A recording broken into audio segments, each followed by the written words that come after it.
you want to start us off? Yeah, Brendan, how is it's been 3 out of 4 wins now for the team. Mm-hmm. How has belief changed over that stretch? Yeah, I think, like you said, it's 3 out of 4 wins. I think we kind of I talked to other people about it, but like it's a long season. There's going to be ups and downs, and right now, like we can't think too far in the past. Can't even think too far in the future. It's just about the group's been harping about being present, being in the moment, and I think it feels good. Obviously, there's momentum behind us, 3 out of 4, and just trying to ride that wave and looking at, even though we can't sit in it, but just seeing what we've done the last few games, it's like gives us like more motivation to go out there and believe in the process and believe in our ways and the fact that we're going to get more results. So What is this is a very busy stretch Mhm. coming up the next few weeks. Yeah. What has been the message from the coaching staff about managing minutes and moving guys in and out just to make sure there isn't exhaustion at the Yeah. end of it? I mean, they've just been harping on the fact that everyone needs to be ready.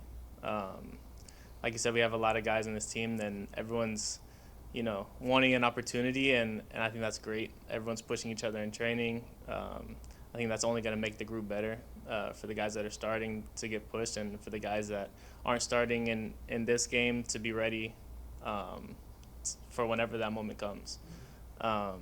Like you said, it's a lot of midweek games back to back, and just taking care of our bodies so that we can perform at the highest level for each game.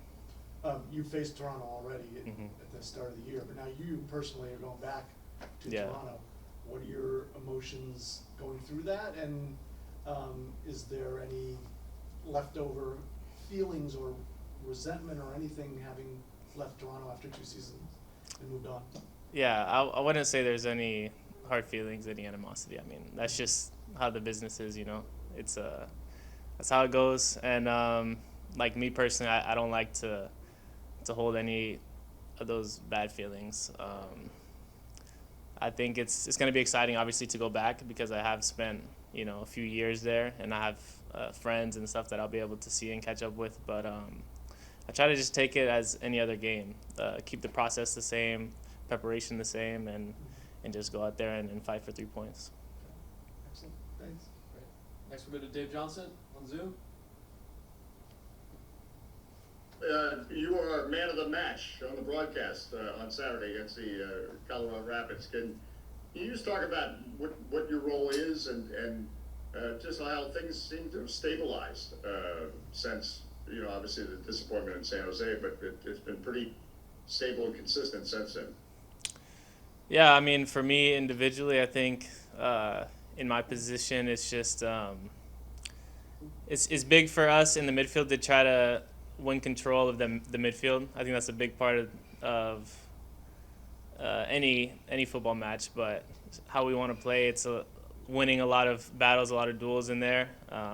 So I'm taking pride in trying to win as many as I can, and then just trying to keep distributing the ball, getting the ball to guys who are going to score those goals, and just trying to keep a lot of energy. I think a big thing for me is trying to bring energy at all times, being relentless in that way, and just working for the team, trying to do whatever the team needs in that moment, and just trying to be available in that sense. We'll predict a goal for you on Saturday because you always score against the team you came from. So I hope so. Hey, I hope that's the one that comes.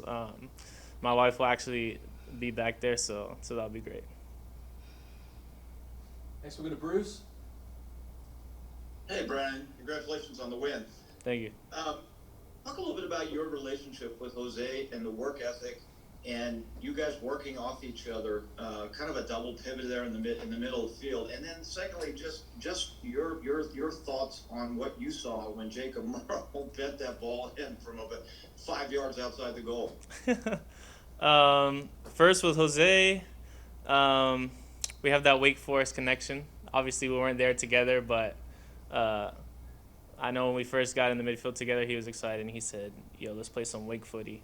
So I think it was cool for us to be in that double pivot. Obviously, like I was saying, it's important for us to do a lot of the dirty work in there, and Jose is a really humble player and an honest player, so he's really good about doing that dirty work as well, and which I think has been huge for us as a team.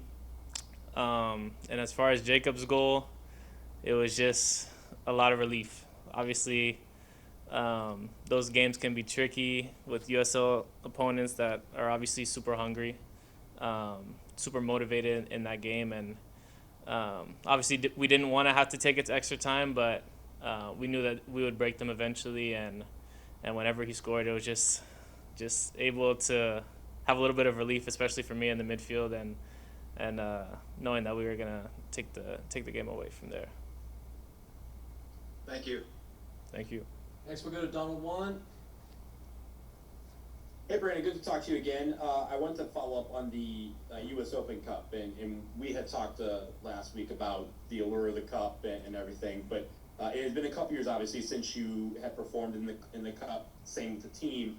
What do you take from that particular game where, of course, it was tighter than you probably would like for a long period of time. But what do you take from that game and apply to the rest of the season? Because I know they're two different competitions, but what mindset do you bring from the Cup to the games this weekend?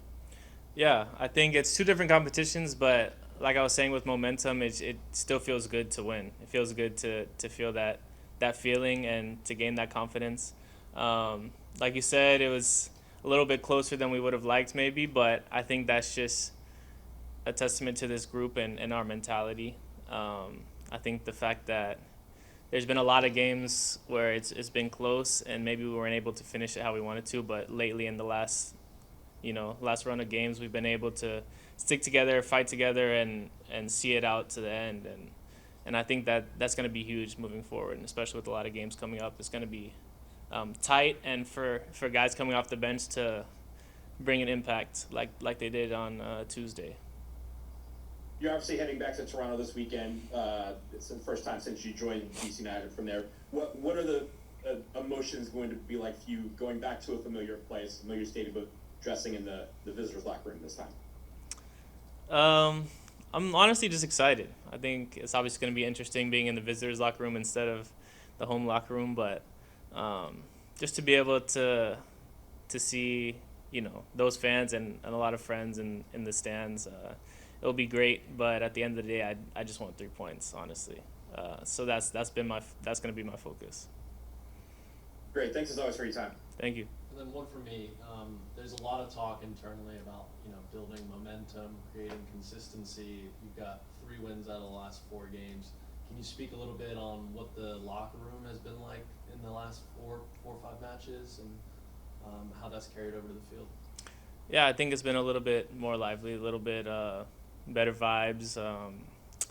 Obviously, wins help and bring us together.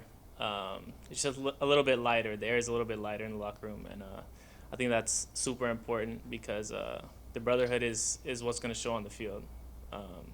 Us getting closer in the locker room is going to relate to the field, fighting for each other, going into those battles, and I'm just excited to see the next few games.